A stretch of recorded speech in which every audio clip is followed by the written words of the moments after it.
Hey everybody, thanks for tuning in to All Things Division 3 Soccer with Simple Coach and Jackie. I am Simple Coach. Yeah, you guessed who that is. Anyhow, today we're not talking about Division 3 Soccer. Today is an episode of Injured Time, the show that gives me the latitude to speak of anything I wish to speak of and opine on in the world of soccer. Truth be told, I hadn't planned on doing this, but when you're gifted a gift, you must accept the gift.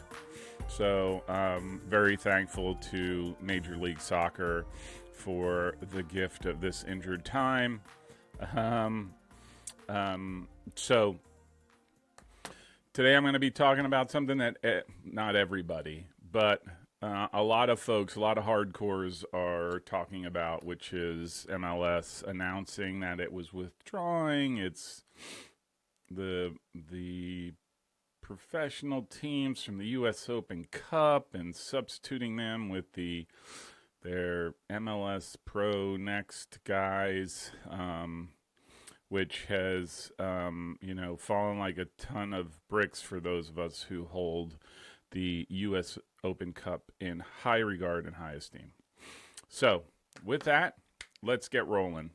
Okay, so on Friday, Richard Nixon, I meant Don Garber and Major League Soccer announced that the Board of Governors, Directors, whatever, announced the following news. Major League Soccer announced today that at its recent Board of Governors meeting, its clubs voted to have MLS Next Pro teams represent the organization in 2024 Lamar Hunt U.S. Open Cup.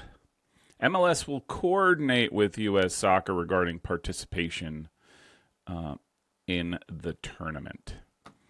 And it goes on. Inclusion and, provide emerging professional players with additional opportunities for meaningful competition. It will reduce the schedule congestion as well for MLS, freeing up to 6 midweek match dates. And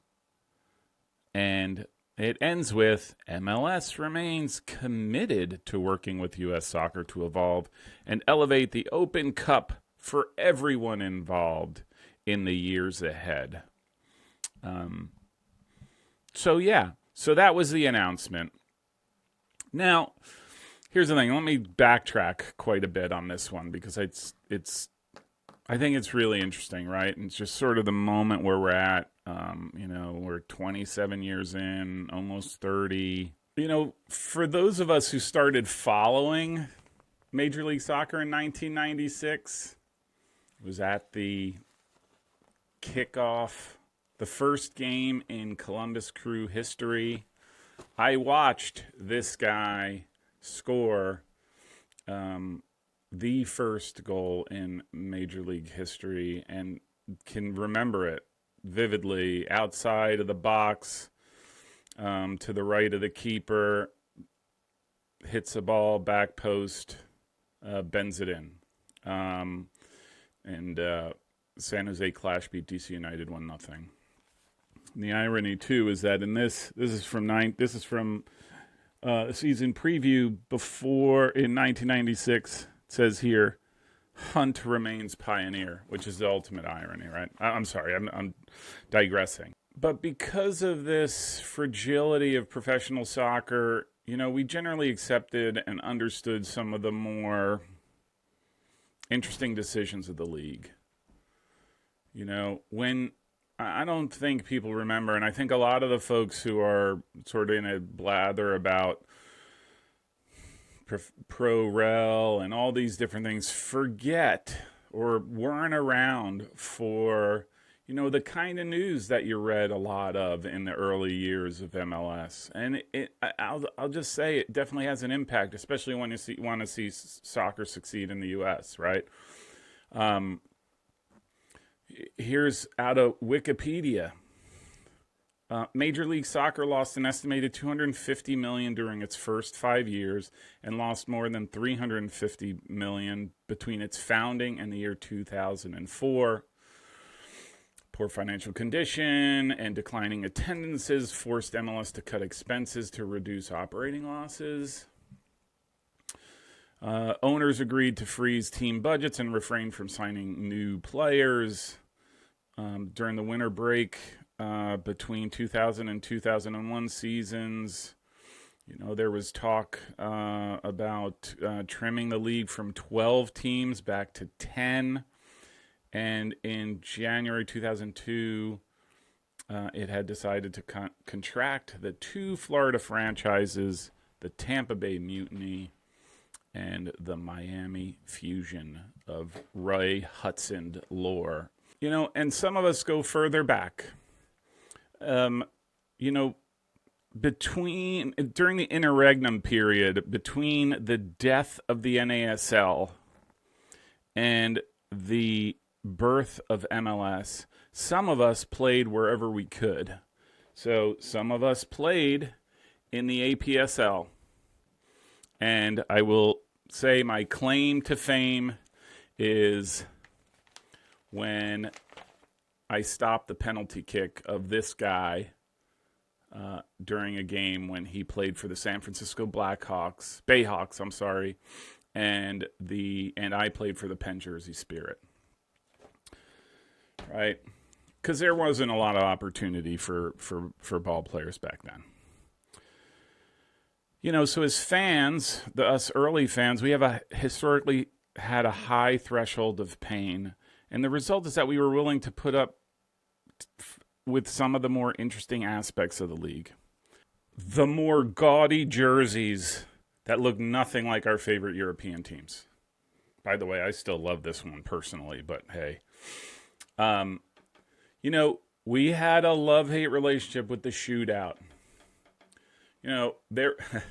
As weird as this sounds, we came to have a personal relationship with Phil Anschutz, the billionaire who at one time owned 6 teams, and through the force of his own will, it seemed, managed to pull the league through the rough times in the late 90s and early 2000s.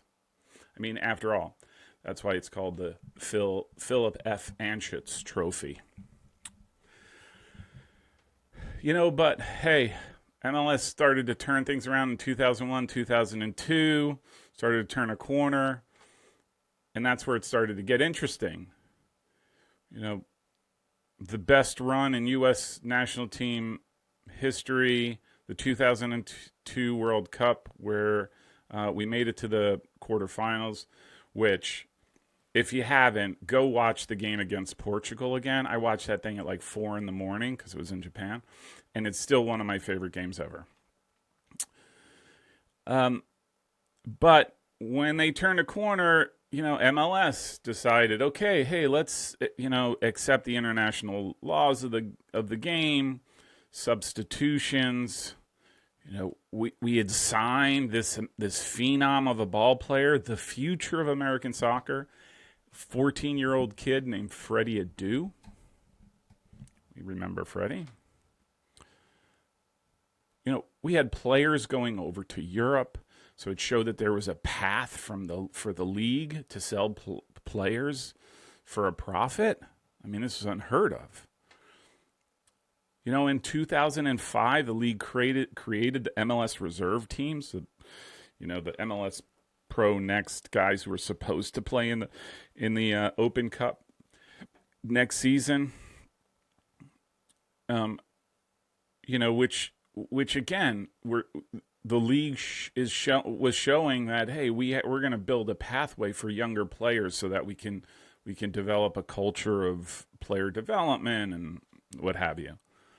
2007, they realized, hey, we got to get higher quality players in, so they created the designated player. And there were a bunch of other changes, and then obviously expansion, right? They went from 12 teams to 10, and now we're up to 29, almost 30. So generally speaking, all good things. So like it or not, Major League Soccer is the most successful professional soccer league in the history of the United States, of U.S. soccer. Right? When it turns in 4 years, it will have been around twice as long as the NASL, the second most successful. I put that in air quotes because I have very strong opinions that it really wasn't. It was just smoke and mirrors. But, right? So all of these good things. But, there have been trade-offs, not all good. Throughout this whole process, what started out as a league expressly for U.S. players to help grow the U.S. game has morphed into a league not for U.S. players. I know there are some who might disagree with it and quibble with it. What's the big deal? But to me, this was really disconcerting. And it's not the first time. It's just because it just happened. You watched the MLS Cup Finals just last week or whenever it was, last weekend. And 17 of the starting 22 are foreign-born, non-American players. And, of course, what MLS has done, again, going back to the rules and sort of accepting of these things, that the Star Chamber Byzantine rules that they created kind of hides the different categories of players so that, there's international players and then there's other players who aren't categorized, but they are indeed foreign. Which, again, it's not a bad thing. It's just the reality of it. Second thing is MLS has become a testing ground, right? Let's face it, MLS is more than willing to experiment than, say, the Premier League. So VAR, right? And all the different rules and, hey, let's try, different things. FIFA says, hey, we want to try this. MLS jumps into the fray. And probably the thing that really annoys me the most is that aside from its 29 years of history, the league is utterly ahistorical. It has no concern for the history of the game in the United States. It is ever changing like a chameleon to just adapt to whatever the shiny new toy of the day is. And we'll become an American league again, and for U.S. players, if that's what drives attendance and corporate sponsorship. But until then, it's corporatized and definitely. And when I dealt with the league, it was felt like this, but diluted by its own grandeur. And then to boot, and which is probably where this is all going to come together in the U.S. Open Cup, there's something worse. Something worse than those three.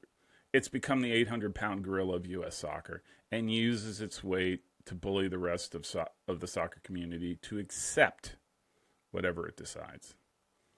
It's long moved beyond partnership or how to grow the game, and it has become bigger than the game itself.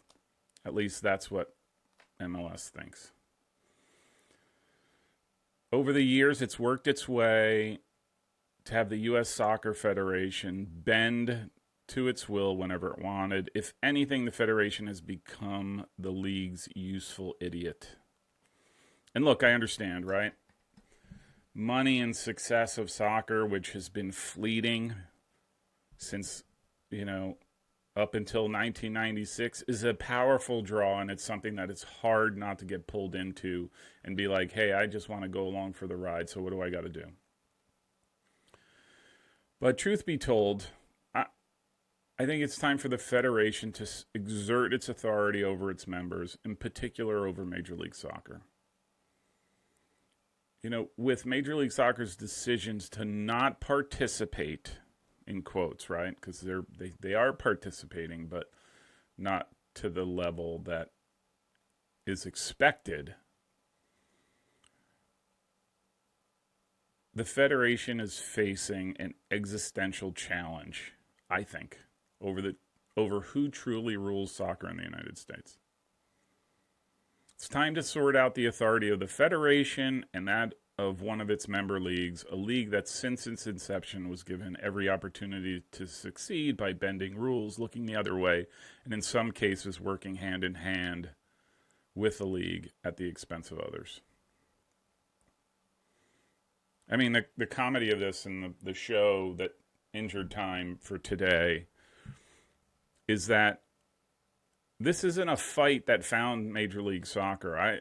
If this were a fight that, you know, making it up, you know, the NBA decided to pick with Major League Soccer, that would be one thing. But this is made by Major League Soccer, and so it's their sole responsibility for where we're at.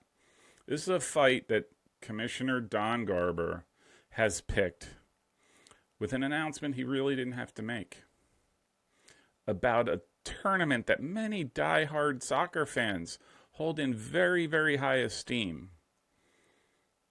And at a time that seems reminiscent of Nixon's Saturday Night Massacre. Like I said, this is of his own making. And I know he deferred. Hey, this wasn't the commissioner. This was the Board of Governors, right? He's only been speaking for the last year about how the U.S. Open Cup was not helping Major League Soccer. But why make the decision in the first place? You know, there's been, again, since 1996, there's been this long intertwined symbiotic relationship between Major League Soccer and U.S. Soccer. And by symbiotic, I mean like the early gestation period of the xenomorph in Gilbert Kane's chest in the movie Alien. All was fine until it wasn't. I can't believe I just did that. It's like, I was so excited when I put that clip together. It's just so terrible. I apologize. I'm not the greatest of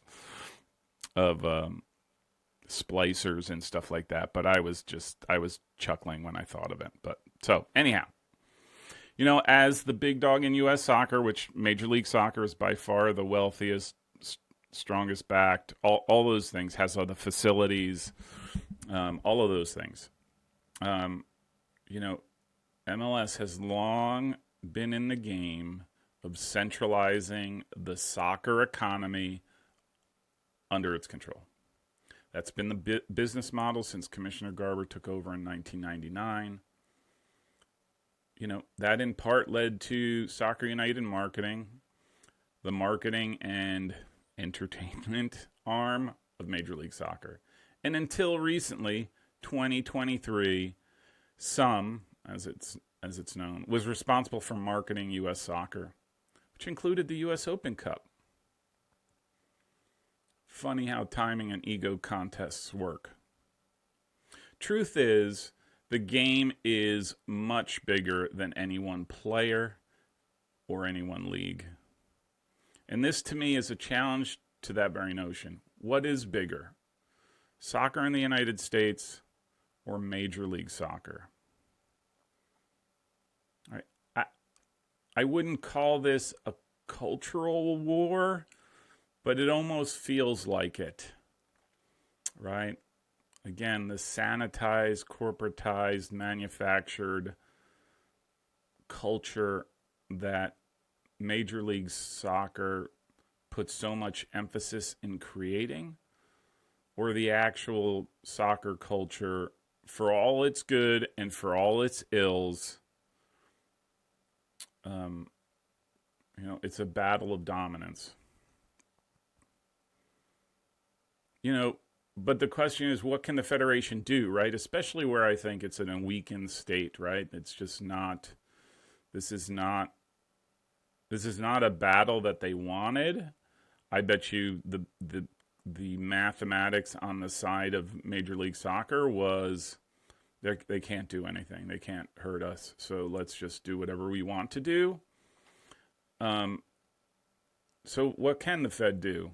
Well, truthfully, nothing that MLS or U.S. Soccer is going to like.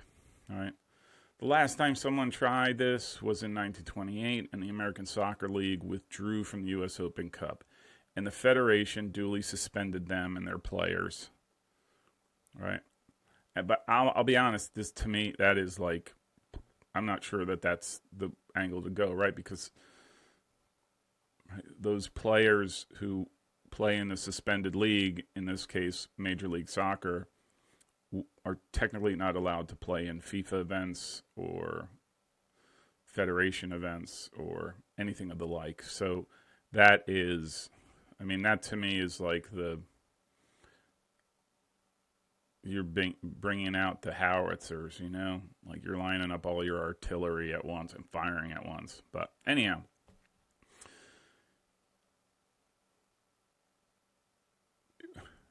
I don't think anyone wants to set U.S. soccer back to the days before MLS,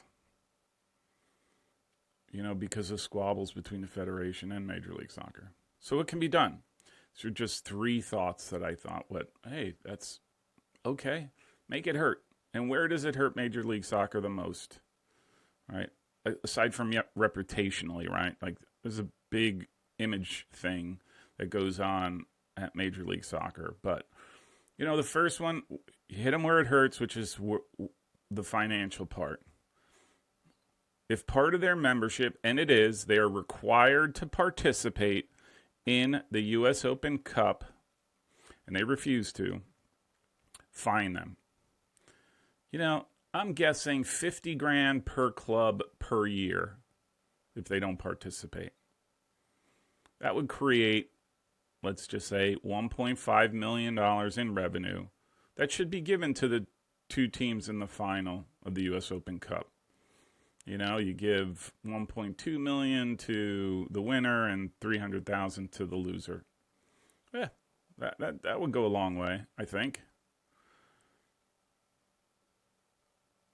And to that theme, hit 'em where it hurts, part 2. Don't approve any games that are part of the League's Cup to be played in the United States, which they have the power to do. There's lawsuits about it, but the Federation has precedence on its side, and I'll just say authority. Like, that's sort of the way the soccer world works. But, you know, if they're afraid that that MLS is going to sue, don't cancel every game. Make it random and very inconvenient. Maybe nix the Campeones Cup game. Don't allow a foreign team from coming in to play that. So they got to go to Mexico or wherever. Oh, and maybe stop playing U.S. national team games in MLS stadiums, right? And as a matter of fact, just, you know, NFL, doesn't matter. Non-MLS affiliated stadiums. I'm sure there are plenty. And those two alone, I think, would be pretty powerful, right? Like, that to me is like, we are being serious. And MLS would not like that, right? Like, they would be I think they would be shocked and angry because someone has dared to stand up to Major League Soccer.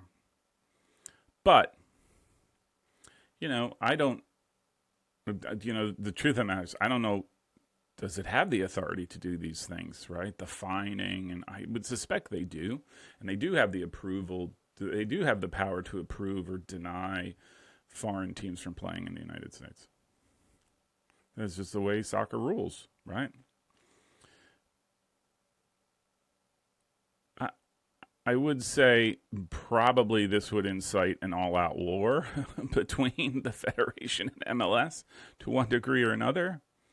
But if you think you need to throw some more salt in the wound, I got another idea. Rescind the decision to have the National Training Center built in Atlanta, which in hindsight looks like such a bribe. And a willing bribe, right? I've argued for a long time that I think there should be training centers, there should be 6 or 7 training centers in the U.S., all in different locations, different environments. Some, very hot, some very cold, that type of thing, and develop players out of those places so that we have different type of players from all types of different backgrounds. But that's for another day. Um, and if you're going to take it out of Atlanta, let's go to a place that is a non-MLS city, Indianapolis. And just so happens that they have a USL team, right? You could do that.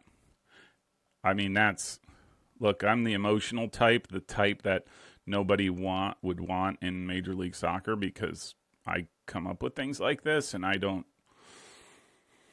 toe the line very well. So I would, but these are some things that could theoretically be done. Now, again, none of this would be pretty. Commissioner Garber and Major League Soccer would most definitely go to court, I would presume. But it would also force Major League Soccer to think what is the best resolution to the conflict, and they can go the hard way, or they could rejoin the U.S. Open Cup.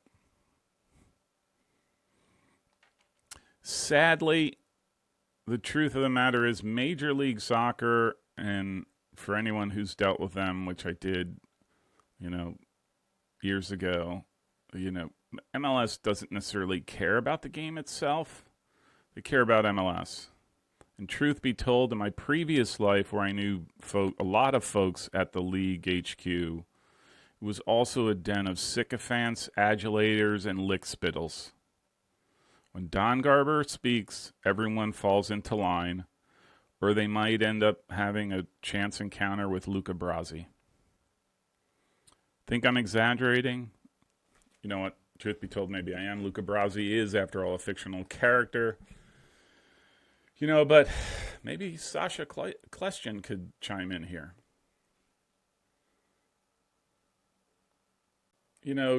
Truth be told, like him or not, love him, hate him, Alexi Lalas probably had the best analysis of this firestorm.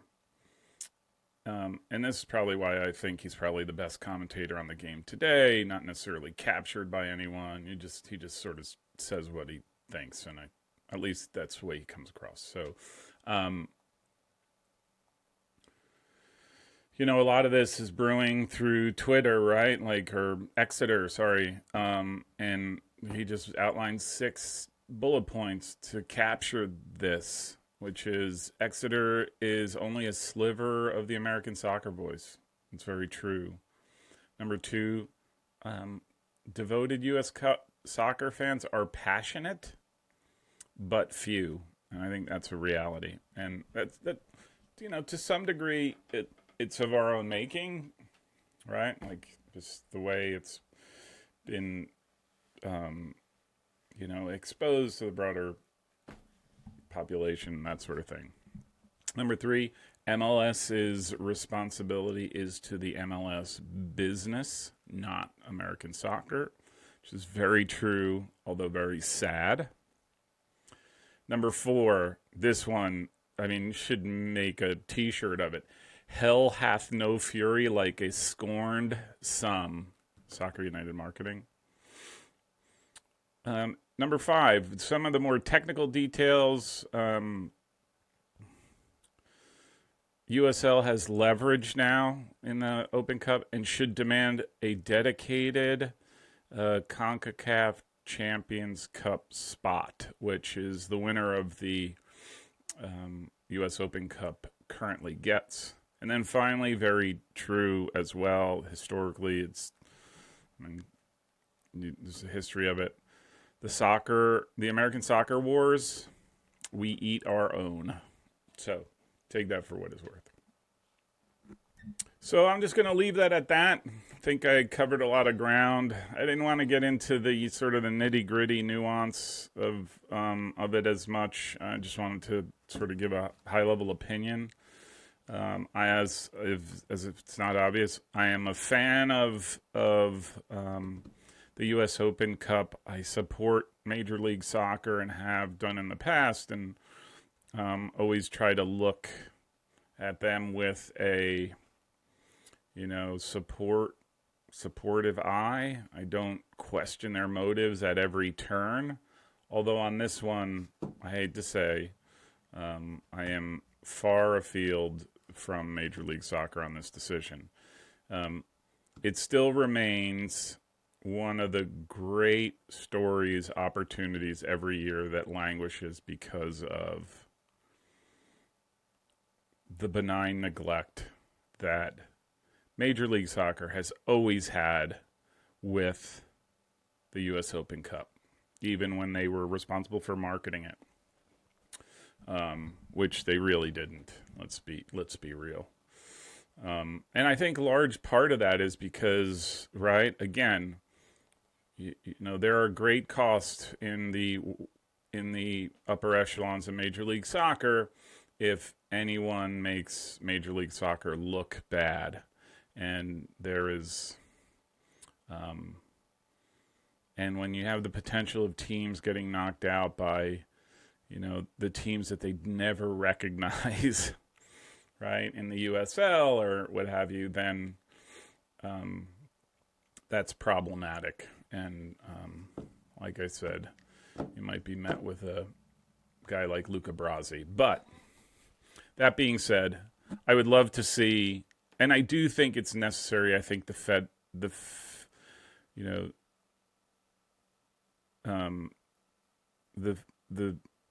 soccer federation really needs to step up. And I'm not saying they need to take some draconian measures to right the wrong and all this stuff.